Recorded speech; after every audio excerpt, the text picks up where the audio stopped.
In restaurant talk, back of the house is the kitchen area where the chefs use their skills and talents to bring their creations to the waiting diners. Each week, we visit a restaurant and go to the back of the house to meet some of the talented people that are a part of our Lake County community. Our host is Valerie Hart, who for 35 years has been a food writer, restaurant critic, culinary teacher, and cookbook author. Let's join her now as we enter the wonderful world of creativity in the kitchens of Lake County to explore the back of the house.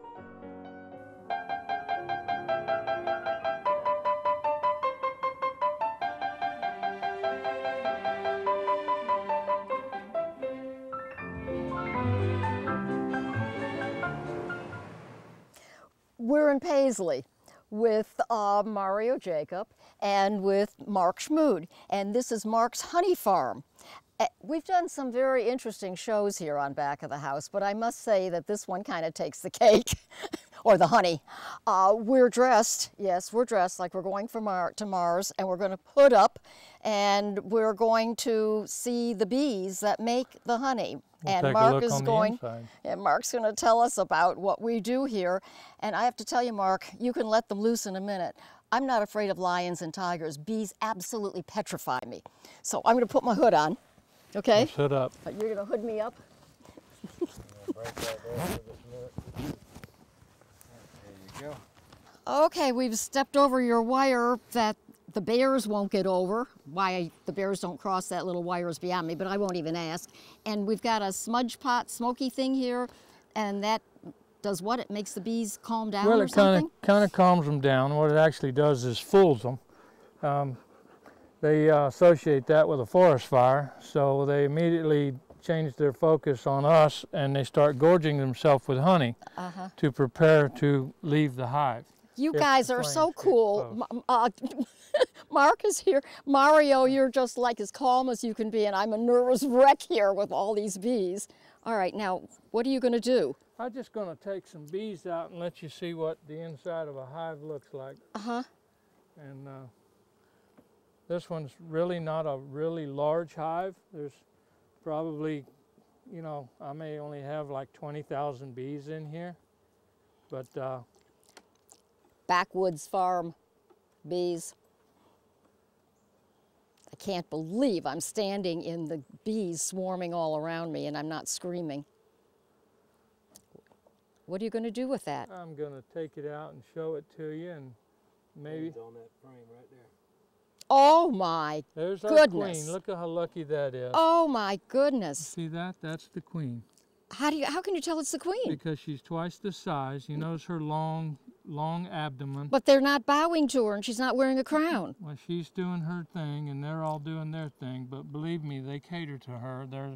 They feed her, they clean her, they groom her, and she... Maybe in my next life I can come back as a bee queen? She actually controls all the activity in a hive. And, you know, she's Her Highness. They look very placid. They are placid because they're... On both sides? Yeah, they're everywhere. Oh. And so where's the comb? Where are they making honey? This is the comb. Okay. The brown covered cells that you see there, that's brood. That's actual eggs. So she's working to she'll fill this entire frame with eggs, and then she'll move on and go somewhere else. So where's her husband, hiding away? Well, the drones they're scattered here and there. There's not many of them, but they're pretty good size too. Why don't I get you to hold this by the ears there, Val? Here? So you can get a shot there. Like so? You may never get to do that again. I wouldn't want to, thank you. Probably got 2,000 bees in your hand there. See how gentle they are? Oh yeah, they're just wonderful. I can hardly wait to have them sleep on the middle pillow with our puppy.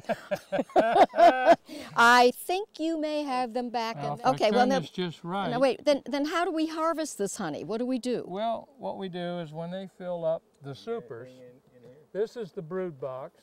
This is the super, where they store their honey when they make honey. They're very smart.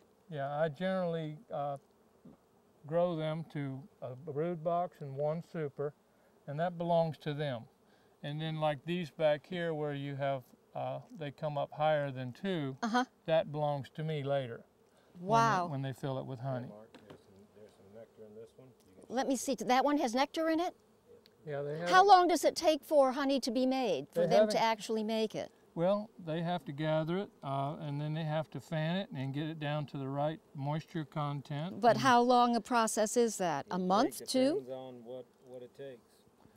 And if you'll notice, you can see the liquid in there. If I shake it, see that? That's nectar. Wow. Now, if it shakes out like that, it's only nectar. It's not honey yet. Okay, it has to be solid to It be has honey? to be good and solid. The honey won't shake out like that. When it's just perfect, they'll cap it, and honey is capped with a white cone instead of brown. It's a white capping, and it's all the colors you see in there. But how do you gather it up to take it over to make honey from it? You gather it from over here. Well, we take it off a super at a time. I do it a little differently than a pro like Mario. I take it a super, I brush all my bees off, and then I take my empty cones. I take them up to the house, and I use a hand spinner to spin out, the honey in these. I'll take a hot knife and decap it, place them in the spinner, spin it out with centrifugal force, open the valve, run it through a strainer, and fill it with the most wonderful honey you ever put in your mouth. I love it, and I've had your honey. It is good. Okay, let's go see the finished product over here, and I have a million questions to ask you. Let's do that. Do you think we'll get out of here alive? No problem. This is your extractor. It looks like a silver moonshine. Yeah, and it's an antique. It's quite old. It's nothing like the new modern ones, which Okay. One day I will own one. Well, kind of like the old oak kegs for wine. They're still better than anything else. Yeah, we decap the frames with a hot knife, and then it's just as simple as placing the 4 frames in this basket, and then we spin it for 5 minutes on each side, and with the centrifugal force, it slings the honey out, and we drain it out with this valve on the bottom and For run it goodness through a filter. sakes. The new stuff, you won't see all this exposed, which you can get your hair and your fingers and thumbs caught in. But this thing still works. It does the job for now. I love it. Let's look at the finished product. Let's do it. Okay, with the bees safely behind us, I hope, here we are with your finished product of different sizes, different flavors, different... Okay, we have 3-ounce bears, which are just mostly for, little gifts for people who just, they're cute. People like them because they're cute. stocking stuffers for Christmas. Yes, ma'am, and they make great wedding favors. We come in, we got 3 different flavors. We got palmetto, we've got orange blossom, and we've got wildflower. In our area, your flavors come from whatever nectar is flowing in your area. Mario moves his bees all over the country. He could get a lot different flavors than me. You move your bees all over the country. How many bees do you have? We run commercially about 2,500 beehives, and we have another about 500 mating queens that we run. So we run about 3,000 hives total. Now, if I wanted to start a little honey farm of my own, you're the man that I would go to who would teach me how to do it. Yes, ma'am. You are, turn around, let me see the name of your place. You're D&J Apiary. Apiary, and supplies, tell me. Well, everybody asks me why is it D&J, because my name is Mario. Well, I'm actually 3rd generation. And the D and the J stands for David and John, which is my grandfather and my dad. So I'm And third. it's not really Jacob, it's Jakob. Yes, it is. It's German. So I've done this since I was about 15. And like I said, we run a commercial operation. And as of 2 years ago, we branched out because there was such a demand for people that wanted, like Mark, that wanted to get into bees, but there was nobody to teach them unless somebody taught you how to do it. There's nobody that can really do that. So me and my wife decided, well, let's teach people, let's give classes. Oh. And in the same aspect, we said, well, if we're going to teach classes, we have to then also supply them with bees, the boxes, the suits, everything they need to do this. Number one, where do you teach a class if I would like to learn? At our facility, we actually have a classroom. We teach classes, and we actually take you out. Everything we do is hands-on. Is that Umatilla? It's at Umatilla. Okay. And then how many classes do I take before I become a real farmer? That depends on you. Depends on your comfort level. Mark's been to, I think, just about every one of my classes. You know, I kind of start with a beginner. We have more of an advanced, and then we get into a little more of a technical aspect of it. And at what point do you bring the bees over? Well, that depends on, once again, you. How Mark, I think, got some bees for me before he even came and got the first class. He read a book and he was gung-ho and he got some bees. And well, how many bees do you bring to start one of these? We sell what we call a 5-frame nuke, which is a beginning hive. Mark, if you'll show them, it's a beginning box like this, and it'll come with bees and a queen and frames, and it'll be ready to go. This will be full, and it'll be ready to go. And then you would take this home, and you would put it into your bigger box, and basically you would grow the bees into this bigger box. And the queen fertilizes? What exactly does the queen do? She lays the eggs. Okay. And she keeps the young bees growing. A worker bee only lives from 30 to 45 days. What's the drone? The drone is the male bee. Oh. And the only job a drone has is to mate with the queen. It figures. It doesn't do any of the work. He doesn't know how to do the dishes? No, nothing. Okay. all the workers are female, by the way, and they are the ones that do all the work. They gather up all the honey, they bring back all the pollen, they do all the work. Is that where you guys got the concept from? Let's tell her what all the girls do to the drones when winter sets in. Well, in the wintertime, when the food supply gets shorter, they actually kick the drones out. Good. They actually won't let them in the hive, and they end up starving out in Good. in They the wild, deserve to. so- They haven't earned their keep. They haven't done anything. So- How long does a queen bee live? She'll live up to 2 years, but the state of Florida wants you to replace her about every year. Why?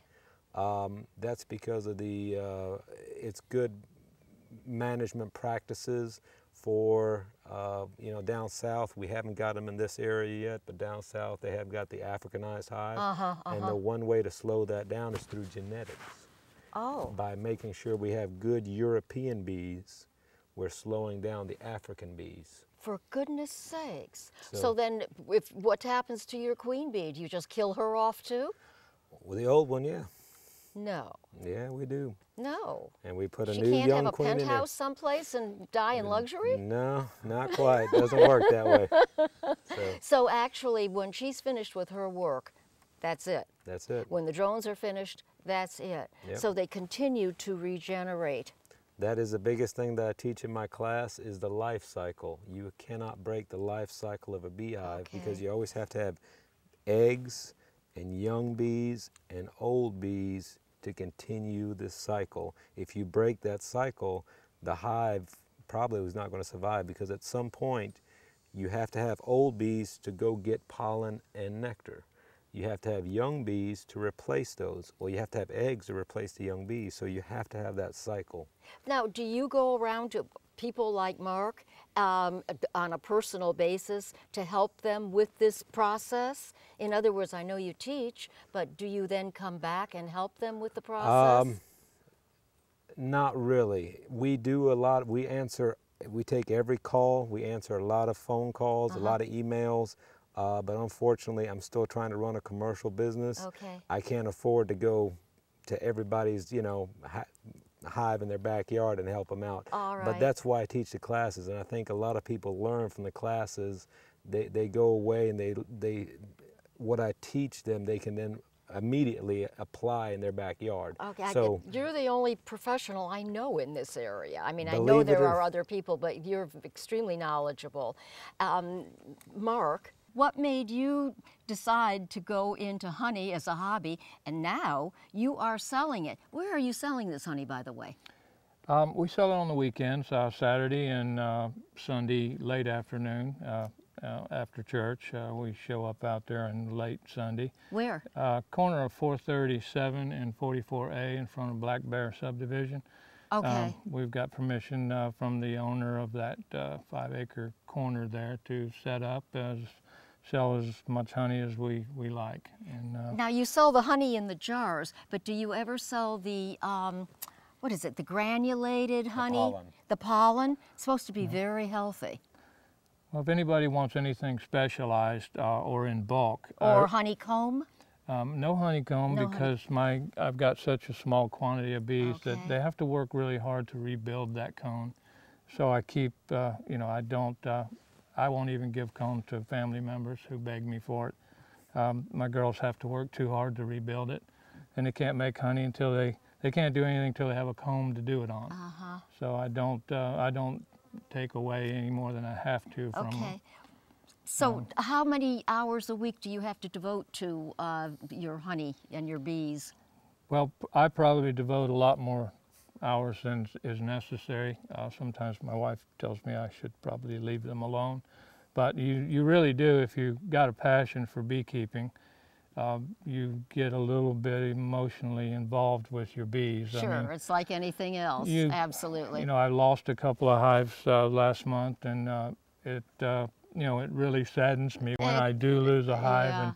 And It's you like know, when I lose a fruit tree, it's like losing one of my children, because each one of them is a person to me. It happens, you can't help it. right, and you know, I call them my girls, and because 99% of them are female, and I really think you know, when you've got a small quantity of bees, they kind of get used to you, and I think they know my scent, and they're, you know, pretty gentle around me. I've had family members over here that, you know, had bad experiences because I'm thinking they're just strangers, but you know, I could be wrong. But Do you that's talk just, to your bees? Oh yeah, I talk to them. Oh, okay. You know, I mean, just like people talk to their dog, you know, I'll talk Well, to my here in bees. Paisley, you could probably shout and no one would hear you. You're safe to sound a little crazy. you know- Talking to bees, this is a slice of heaven out here in Paisley. What a great place to raise children. We like to keep that a secret. It really is. We drove and drove and drove and then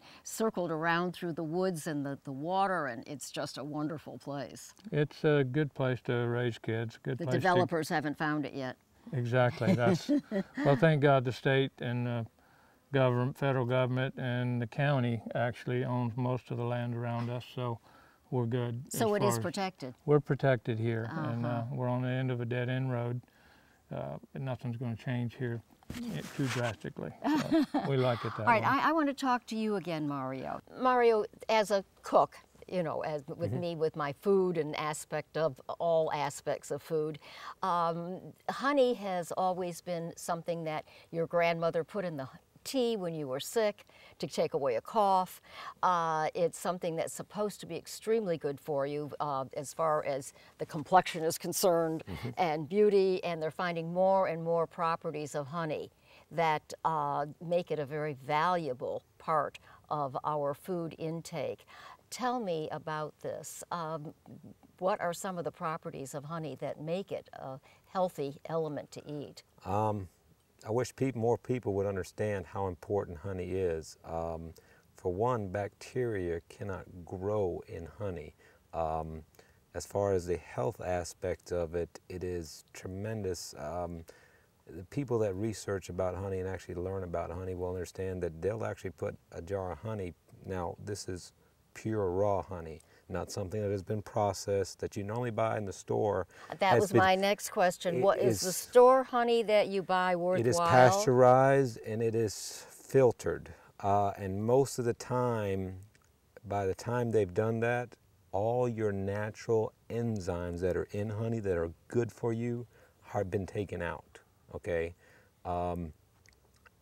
Unless you normally buy honey from a local source, it's not going to be good for you. We have tremendous people that come into our store that want it for allergies, okay? It is true about allergies. You need to take about a tablespoon a day. You need to eat honey from your area. That's the other important thing. If you get clover honey that is only made up north in the Midwest, Oh, it won't help you with the allergies that are prevalent down here, south. you have to have, That's why logical. you have to have, like palmettos that you see in the background here, only bloom in Florida at a certain time.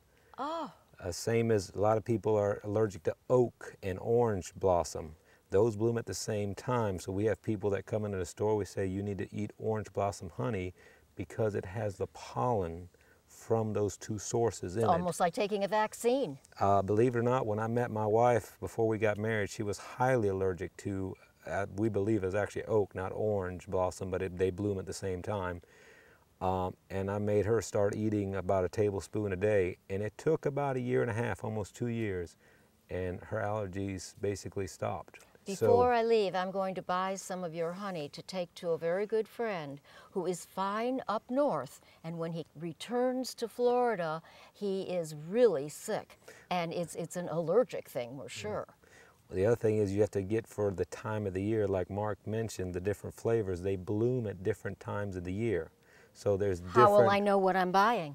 Well, you can ask your beekeeper, and they'll know when it was made and what time. If you say you have an allergy in the summertime, you would want to eat palmetto because it is made in the summer. If you have a fall allergy, you would want to eat normally wildflower. Our wildflower, the reason we call it wildflower, there's about 5 or 6 different things that bloom real heavy at the same time.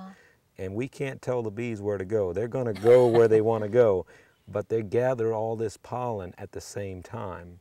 And it'll be goldenrod, Spanish needle, Brazilian pepper. Goodness sakes. On the coast, we'll have mangrove, a lot of different pollens all at the same time. All right, if honey is so healthy, I know that we were not allowed to give our babies honey until they were 1 year old because they said that they could not digest it and it could be dangerous for them. That is the botulism that's in there. Yeah. Okay, there is live botulism spores in honey. And that live botulism won't hurt an adult? Will not hurt an adult. A baby as of 1 year old, their immune system hasn't fully developed. And that's the only reason they don't want infants to have honey. After 1 year, you're good to go. Feed them all the honey that you want. It will not hurt them. But they say up to 1 year, you shouldn't feed them raw honey. And once again, if you're buying honey, look for that raw or the word pure from a local. And unfiltered also? Unfiltered. Now, what about organic? It is. If the trees are organically grown, then of course the honey becomes organic. But with Uncle Matt's orange juice, for instance, organic orange juice, and we did him last year, and we're out at his grove, and he is one of the largest organic orange people in the country. And I said, well, oh, do you have organic honey? No, we don't. Well, why not? Because you can't control the bees. That's the problem. You can't. There are some people that sell organic honey. You get into a red area there because you can't control where the bees go, so you can't exactly say that it is organic or it isn't organic. We just call it raw, and that way you're getting a pure product from us. But we leave it at that. We don't try to go that it's organic or not organic. It all comes from nature, so we just leave it at that. It's wonderful. All right, I continue to develop recipes with honey. Yep. I have a wonderful recipe that I developed with, it's a salad. And I take the fresh strawberries when they're in season from Oak Haven Farms, the strawberry people, and I slice them down, and I add a little bit of vinegar, and I add honey to it. And I let the strawberries marinate in a little of the vinegar, white vinegar, and a little honey, quite a bit of honey in fact, and a little lemon. It is the best dressing you have ever tasted to just toss in a salad. Well, do you know how to cook with honey? Go ahead. I do cook with honey, but I may be do you doing know it wrong. how to cook? Go ahead. You can take any recipe that there is sugar and you can substitute honey.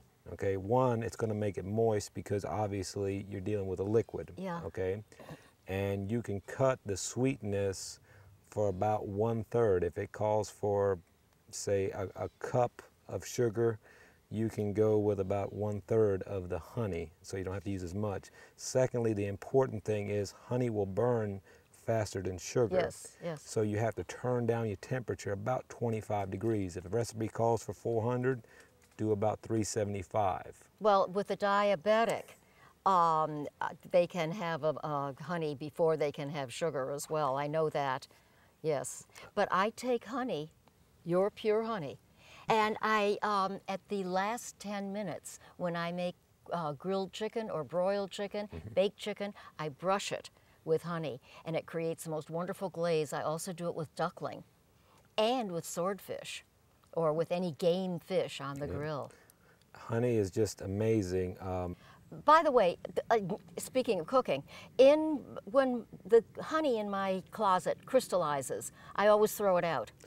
Don't do that. Honey will never go bad. It is the only pure food that never goes bad. It has no expiration date. So I can use it. You can use it. You can take this, if it goes to sugar on you, put it in a pot of warm water, it will turn back to honey. They've actually found honey in the tombs in Egypt over 2,000 years old. So you're telling me honey goes back into the civilization from the beginning of civilization? As far back as we know. It's wonderful. It has been wonderful talking with you. There's thank so much you. more to learn. We really should have made this an hour show. And I only got half of what you had to say of how you found your new career by reading a book. What was it called? Honey for Dummies? Beekeeping for Dummies. Beekeeping for Dummies. Mario, very quickly, if I want to take classes and I want to learn more, how do I find you? Well, you can call us. Our number is area code 352-669-4233. And you're in Umatilla, We're and in Umatilla, the name is D&J Apiary, and you can actually find us on the web. We're under D and J Apiaries at AOL.com. It's all one word. Just spell it out, and you can find us there. I So, can't say I'll be there because I'm still petrified of bees, but it's certainly been a learning experience, and I'd like to learn more. well, we can teach you everything you need to know. And So, lots of luck to you. I'll say that I know you when you're Mr. Who's the big honey company? Mario Jacob. Mario Jacob. Okay, nice, thank you.